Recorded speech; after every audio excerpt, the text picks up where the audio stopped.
Hey, it's the Ultimate Fan Chat. We're back again.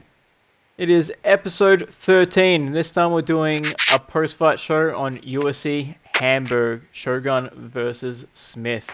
And oh boy, was this a main event.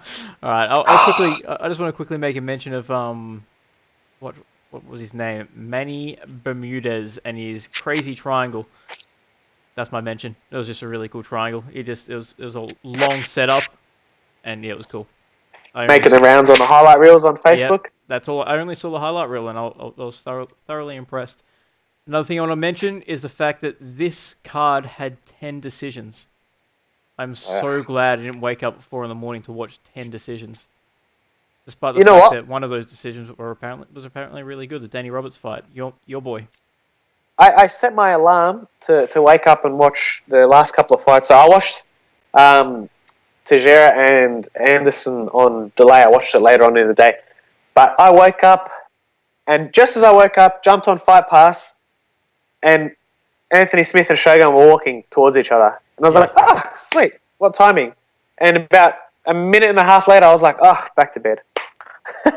Oh, man. Oh, that was terrible. Well, I woke up. Terrible. I woke up, turned it on, and I saw them walk. I saw Anthony Smith walking out to the cage, and then I fell asleep again. And then I woke up and I saw Shogun falling.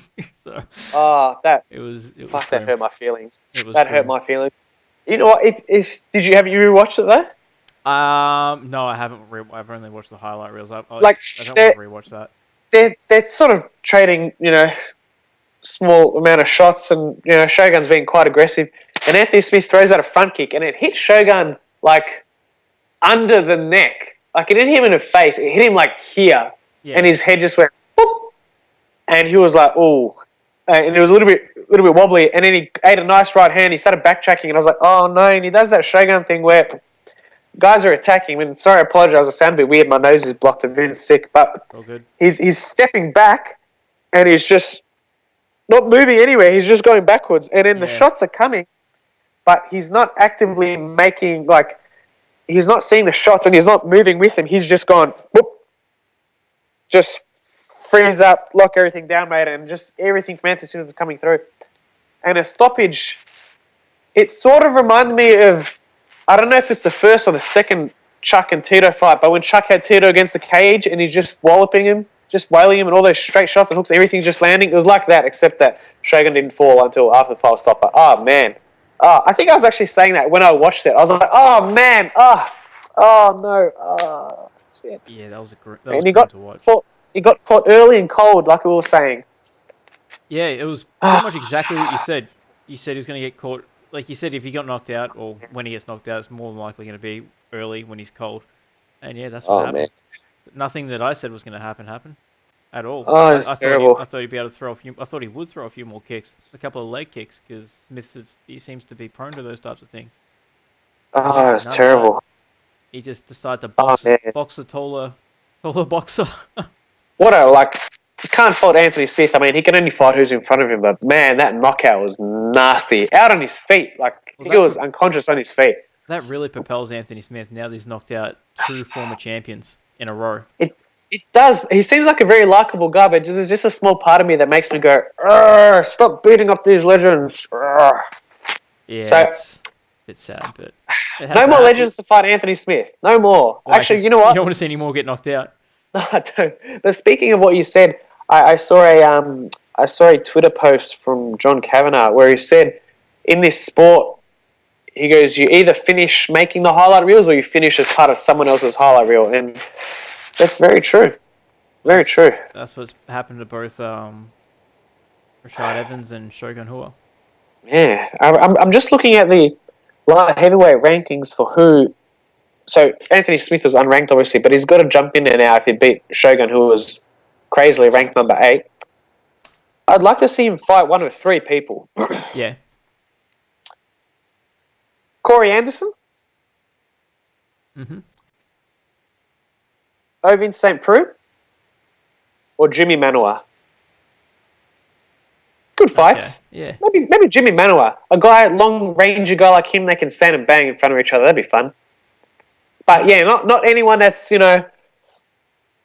been around for 10 plus years or longer in the UFC. I don't want to see him beat up any more legends. They mustn't have updated the rankings because I can't actually see Anthony Smith in the rankings. Nah, they haven't updated yet. Nah, but he'll jump. Well, he might maybe number 9 because Corey Anderson will jump ahead of a couple of guys, and Shogun will drop out in the 10. So yeah, he'll be in 8 or 9 spot. Yeah, well, I like the fact that this card had 2 light heavyweight fights, one above the other. Because now you can just have the winner of the previous fight to fight the winner of the main event. Oh, yeah. That's fair enough. But you know what? The only thing is, I can't see Corey Anderson wanting Anthony Smith just because he beat the number 3 guy, so he'll want some of that. Yeah, but Corey Anderson, that's too too sad, too bad type of thing. I mean, he's been. I think Corey Anderson. Yeah, he has his last 4 fights, so you got to take what you're given. And if it's an easy fight for him, take it. If it's that easy, take it. Yeah, that's true. But I would like to see. I want to see someone fight Anthony Smith where he's forced to fight pretty much for a long period of time. Did you pick OSP? Did you say OSP by any chance? I can't remember. OSP as well, yeah. OSP, Manuel, Corey Anderson. The thing about OSP is he can implement his wrestling very well. Yeah. And the thing with Jimmy Manuel is, in a nice way, he's quite chinny, which could be a bad thing, but I mean, he's got power, he's got the length, so he could give Anthony Smith a good fight. Oh, yeah. Oh, that'd be a good fight for sure. But it's just, light heavyweight is so bad.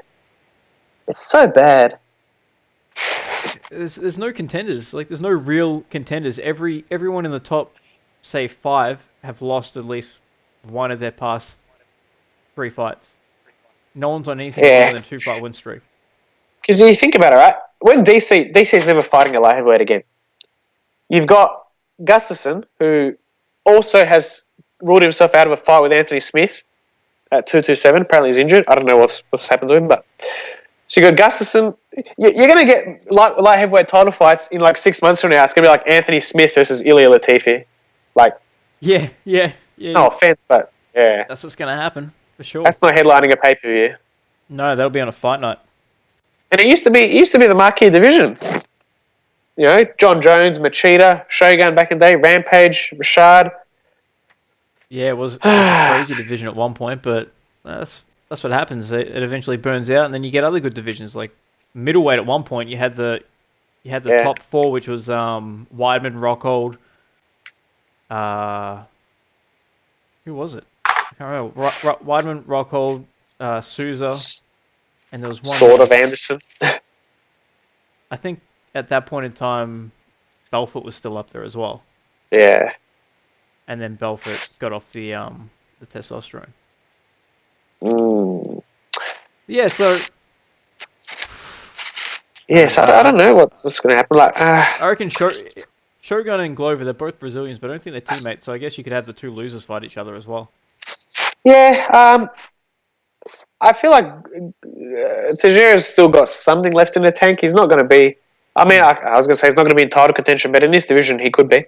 I would like to see Shogun retire. There's just no need, I guess. It's a bit sad.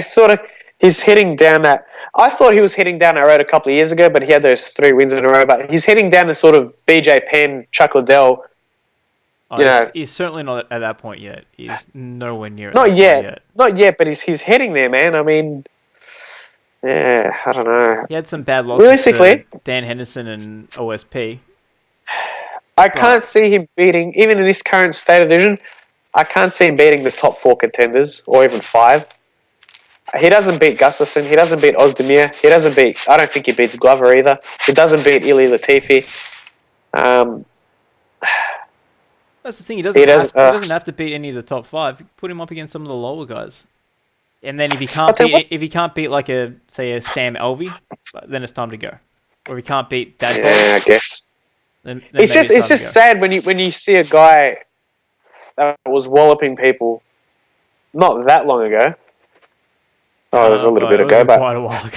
Yeah, it's quite a while. It feels like wasn't it? Since what was it? The last time he walloped someone was probably Lyoto Machida. Oh, actually, no, Forrest Griffin. He did wallop Forrest Griffin. Brandon Vera was a close fight until he won it. Oh, James Tahuna, that was a pretty good. Yeah, that was a nasty knockout actually. But yeah, it's just sad. I don't know. It's definitely. It's just sad. Unnecessary.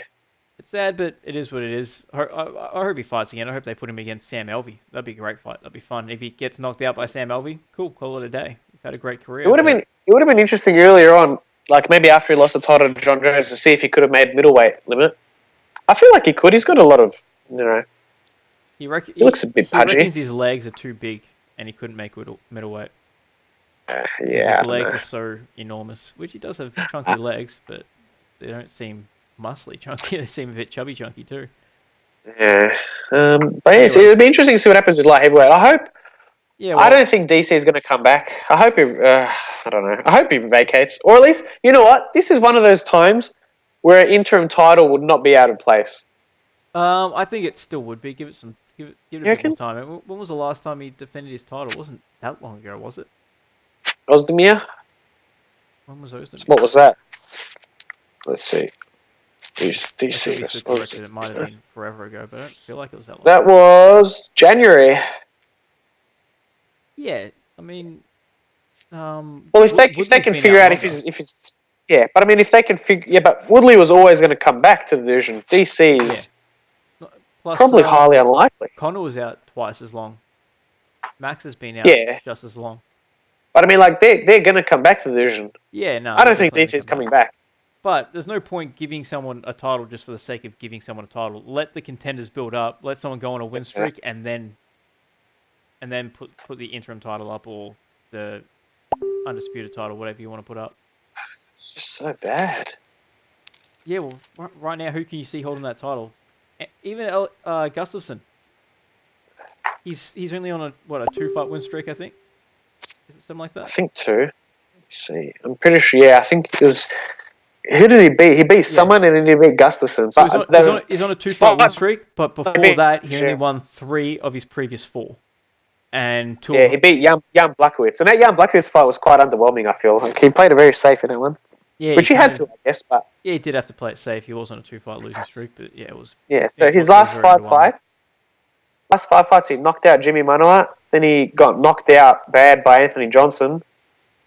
And then he lost that light heavyweight title fight. And then, man, he's only fought, if he doesn't fight this year, well, even if he fights this year, he's only fought once a year for the last 3 years. He's doing the Shogun route, fighting once a year. Oh, man. That's one of his bigger issues as well. He's not fighting he's waiting for all the big fights, but since 2015, he hasn't had a big fight. He's fought Jan Blachowicz and Glover Teixeira, and that's it. When he pulled out, so when he sort of ruled himself out of the Anthony Smith fight, did you see DC's Instagram post? I did. I sent it to you. Oh, is that how I saw it? Okay, well, there you go. Yeah, well, there you go. So DC's just gone, no, we're not fighting, so yeah, bad luck for him, it seems. That. Anyways, we can talk on that another time. Let's go to the co-main, because we haven't even finished, we haven't even gone on to the co-main yet. Alright, so Corey Anderson and Glover Teixeira. I thought he was going to get knocked out. See, Corey Anderson did really well. Even though I lost this bet, I still thought everything that I said was going to happen still happened. It just, Corey Anderson's wrestling was just too much. Well, see, maybe like 3 or 4 minutes, or a couple of minutes into the first round, I thought, you know what, I don't think he can take Glover down. Yeah. And then that went out the window. I did think, though... Even in that first round, even when he did take him down, Glover was still able to get those underhooks, get to his knees, get back up, and even at the end of the round, sunk in a pretty tight guillotine. I thought he was going to get him. I think it just... Maybe he ran out... he obviously ran out of time, but I think if he had a bit more time in the round, he would have got him there. It looked very tight. Yeah. I think in that fight, I think this Corey Anderson's grinding wrestling style just kind of took its toll on Glover. He's an athlete. He's more of an athlete than Glover. And Glover, as you said, he's got that plodding, very slow plodding boxing style, which isn't something that's going to that Corey Anderson's going to struggle against when he's very, once again, as you said, athletic, fast. Athletic and explosive, fast, and it was just I think it was just a matter of grinding, like you're saying, grinding Teixeira out. Teixeira's got the skill and the ability, but if you keep pressing, he's 38 years old as well, don't forget, so... Yeah, something's got to give. Yeah, but... No, massive win for Corey Anderson. Especially, I don't think too many people probably thought he was going to win that, but he won it, and he won it convincingly. So yeah, well now he's out wrestled Patrick Cummins, and he was out wrestling OSP as well until he got knocked out. And Jimmy Manor was never really in that fight. He just kind of no, it wasn't. That was a nasty knockout. Mm. So he's not going too bad. I reckon he's got a bit of an upside to him now that he's realized, okay, I'm a little bit chinny. Maybe I shouldn't be standing up with all these like heavy punches. And that's the thing, guys, that sort of stray away from their base. Like, how many times you watch Damian Maia, not in the last couple of years, but just before that, just try and kickbox people? It's like, what are you doing? Why are you doing that? What was that fight? If you've got such a strength, fight to your strength. Was it Mark Munoz that he fought and he tried to just kickbox? No, and also Chris Weidman. Well, I guess he just couldn't take Chris Weidman down. Yeah, same with Mark Munoz. He did do a lot of the kickboxing. And it's like, what are you doing, and it's man? like, stop. Like, you've got such a strength. Just use it. I get, like, some guys feel pressure to be mixed martial arts, but if you've got such a strength, just freaking use it, man. Do you remember George Gurgel? Yes. One of the best black belts. Once going back to that black belt argument, everyone's a black belt, but he was a legitimate black belt in jiu-jitsu, and he never took anyone down. And the one time he took someone down was when he got tied against oh shoot, I should know his name from season 5 of The Ultimate Fighter. Really tall guy, American Kickboxing Academy guy. Anyways, took him down and he got choked. Yeah. But yeah, I don't know. Well, who got choked? George Gurgel got. Yes. Not Corey. Yeah, I want to know his name. I'll tell you now. Right. Tall guy choked out. You say he lost? Yes. Cole Miller. That's it. Cole Miller. The only time he took someone down and he got choked. In the third round, at 4 minutes and 48 seconds of the round. Yep. It was bad. Oh, that sucks. It was not good whatsoever. But yeah, Corey Anderson seems as though he's using his base, so if he continues doing that, I reckon he can go far. And that's the be thing like about a Ryan Bader. It won't be exciting fights, but I reckon he can still win plenty of fights. And in this current light heavyweight division, man, any big win like that propels you so far. Yeah, 100%. Like, what's he ranked now? He was 9th before this fight. Okay. And Glover was 3rd, so that should push him up to number 3. I don't think he'll jump. See, you'd think so, but I don't think he's going to jump ahead of Latifi just yet. He should. I mean, unless he beat the third guy. Glover goes down to like number 5, Latifi goes up to 3, and then Corey goes up to and Anderson goes to 4. Yeah, that's what I think will happen. That'd be an interesting fight, actually, Latifi and Corey, because they're both wrestlers. One's just a big, taller one, one's a shorter one. Latifi's 4-1 in his last 5. He's only lost to Ryan Bader. Yeah, that was a vicious knee as well that KO'd him. So he decisioned Tyson Pedro, and then he choked out OSP in his last fight in February. You know what, though? Absolutely none of these guys would be able to tie freaking Daniel Cormier's shoes. No. No one would. No way. Anywhere near him. So it's probably a good thing if he doesn't return to the division, because you're just going to smack these guys. Well, Alexander Gustafsson put a good fight on against him, but I still thought that Cormier won that fight convincingly. DC won that fight. Yeah, he won. I'm pretty sure I had a 3 rounds to 2, but that was a definitive 3 rounds to 2. Yeah, Alexander had one moment where he knocked, at the end of, I think, the 4th round, where he knocked Cormier down with a knee, but that was really it. Yeah. Other than that, he was stuck in the single collar clinch and just constantly copping uppercuts and up against the cage. Yeah, I remember I had the rounds close, like the round count, so 3-2, I'm pretty sure I had it, but they were definitive 3-2. Yeah, and then Ozdemir got absolutely ran over by him. And is there anyone else that's fought him in the top? I don't think there is. No, that's serious. I mean, who's going to touch him? He ran over Patrick Cummings. He would run over Latifi. Latifi's not going to implement his wrestling on him. He'd run over Jimmy Manuwa, easy. Same thing to OSP.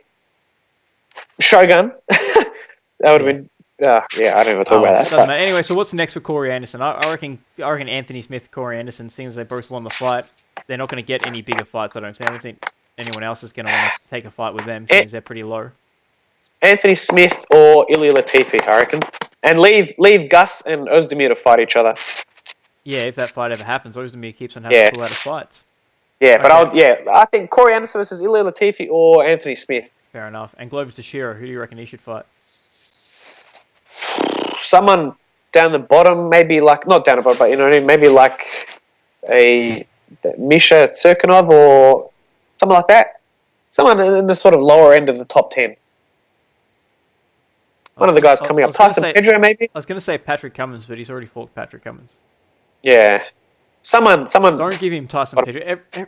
Tyson Pedro is being fed to wolves too many times. Just let him work his way up slowly. He's still young. Who's he going to fight, though? He's going to fight these people. He's in the contender spots. Let him fight people below him. He's... I don't know. I don't want agree. to see him fight Iriel Latifi again, or like someone of that level and get beat again, or an OSP who's had like 40 fights. I agree. He's got a lot of upside, but just in that division, they have to. There's no one else. They have to. The division is that shallow. Let him fight some cans outside the top 15. Yeah. I think even Sam Alvey would be a tough outing for him. Because Sam Alvey's a scary dude at whatever weight he's supposed to fight at. Keep him at the 10 to 15 ranking, you reckon? Not keep him ranking, but keep him fighting those guys. Yeah, definitely don't give him anyone in the top 15. No way. Yeah, I get what you mean. In the top 10. Don't give him anyone in the top 10. If you can give him someone outside of the top 15, like another decent name that's kind of dropped off, give him that. Don't Shogun? Anymore. Yeah. Versus Shogun on the Adelaide card. Yeah, okay, I'll take that. Even though it's going against what I said, but Shogun obviously, he's on the downside of his career. He's there for the taking, I feel. Yeah, might as well take that name while it's still. He's a good name that you can take. Yeah, I don't know why we're talking about that. Let's continue talking about this card. All right, so that's Glover. I reckon put. Oh no, yeah, maybe put Glover. I don't put him against. Sure. I don't have a pick for Glover. I don't know who to put him against. Unless you want to continue propelling people and you want Jimmy Manoa to build up his name, put him up against Jimmy Manoa. Why not? That'd be a fun fight. Yeah. Could be keen for that fight. Alright, let's quickly go to Marcin Tybura versus Stefan Struve. This is one I was looking at where I don't know. I don't know who Tybura can fight now. Who else is in the top 10? So, let's rule out 1 to 5. Alright? Yeah, definitely not 1 to 5. I mean, he could fight Overeem. Does Tai Tuivasa have a fight yet? Well, see, I don't know. On his Instagram, right, he's posted a picture of him. I don't know if this is real or not, but it's a picture of him and Dos Santos on like a fight poster for the Adelaide card in December. Oh, that'd be cool. Now, that would be a cool fight, but I don't know if that's... Let me see. Let me get it up on the computer. Because that would be a cool fight. But if not, why not let him fight either of those guys? Yeah, see, no, I don't think that's real. He's just calling for it. I think that's just made up. Okay, fair enough. So who's Tybura fought? He has lost to Derek Lewis, Werdum. He beat Orlovsky. Other than that, no one with any actual names. So you could put him up against... I guess you could give him Reem. Does Reem have a fight? Yeah. Give him Reem. Reem doesn't have a fight. No, give him Reem. So. Reem, that's a good fight for Reem. And if Marcin wins, it probably won't be a knockout loss. It'll probably be a decision loss. You know what? Yeah, you can go. I think you can go two ways with this one. Put him in the card against Reem in Europe. Yep. On one of those European fight nights. Or have him fight here in December against Tuivasa. On the Adelaide card. There we go. Done. Dusted. Easy. And for me, I reckon Stefan Struve, go the same route that you want Shogun to do and just retire. Just call it. It's just not. And the thing is, a lot of the, more often than not, when he loses, he takes bad damage. He does. I know that it's a cut. It was a nasty cut and a cut with heel, but man, he's only 30? He's been around forever, and he's been around for a long time. Yeah, he's 30, right on the nose. You know what? If he's not going to use his physical advantages by now, he's never going to use them ever. He's been fighting the UFC since 2009. So if he hasn't figured out how to use that reach or that height advantage yet, I guess it's just not going to happen. So, but yeah, I don't know. He just takes he's fun to watch. It can be fun to watch, but he just takes so much damage. Oh, he's amazing to watch a lot of the times. Just I don't want to see him take any more damage, man. Don't want to see anyone take that much damage. Once it's... Yeah, no. Especially when I've been taking it for so long. Yeah, Excuse me. it's taking him way too long. So yeah, call it a day. That's my call for him. Well, that's 3 losses in a row. It is. It is. See, I'm sort of like you were with Shogun. Maybe give him another one just to see how he goes, but yeah, I don't know. He's not in the top 10 anymore. Oh, he's still in the top 15. Well, after that, I guess he might drop a little bit, but you can't really give him anyone in the top 15 anymore. Well, he's 2-4 in his last 6, and he's 3, 4. He's 3-6 in his last 9. That's no good. Bad. That's very bad. Yeah. Yeah. I'm sticking with what I said. Yeah. Can you think of a name? Or a name for him to fight? Yeah, or just give him someone outside of the top 15. Someone outside of the top 15, but who? And then if he loses that, it really crushes him if he decides that he ever wants to come back to fighting. It crushes his name quite a bit. I don't know. Again, like sort of, I was saying about Reem, chuck him on a European card somewhere as a name, but yeah, I don't know. There's not much really you can do with him at the moment.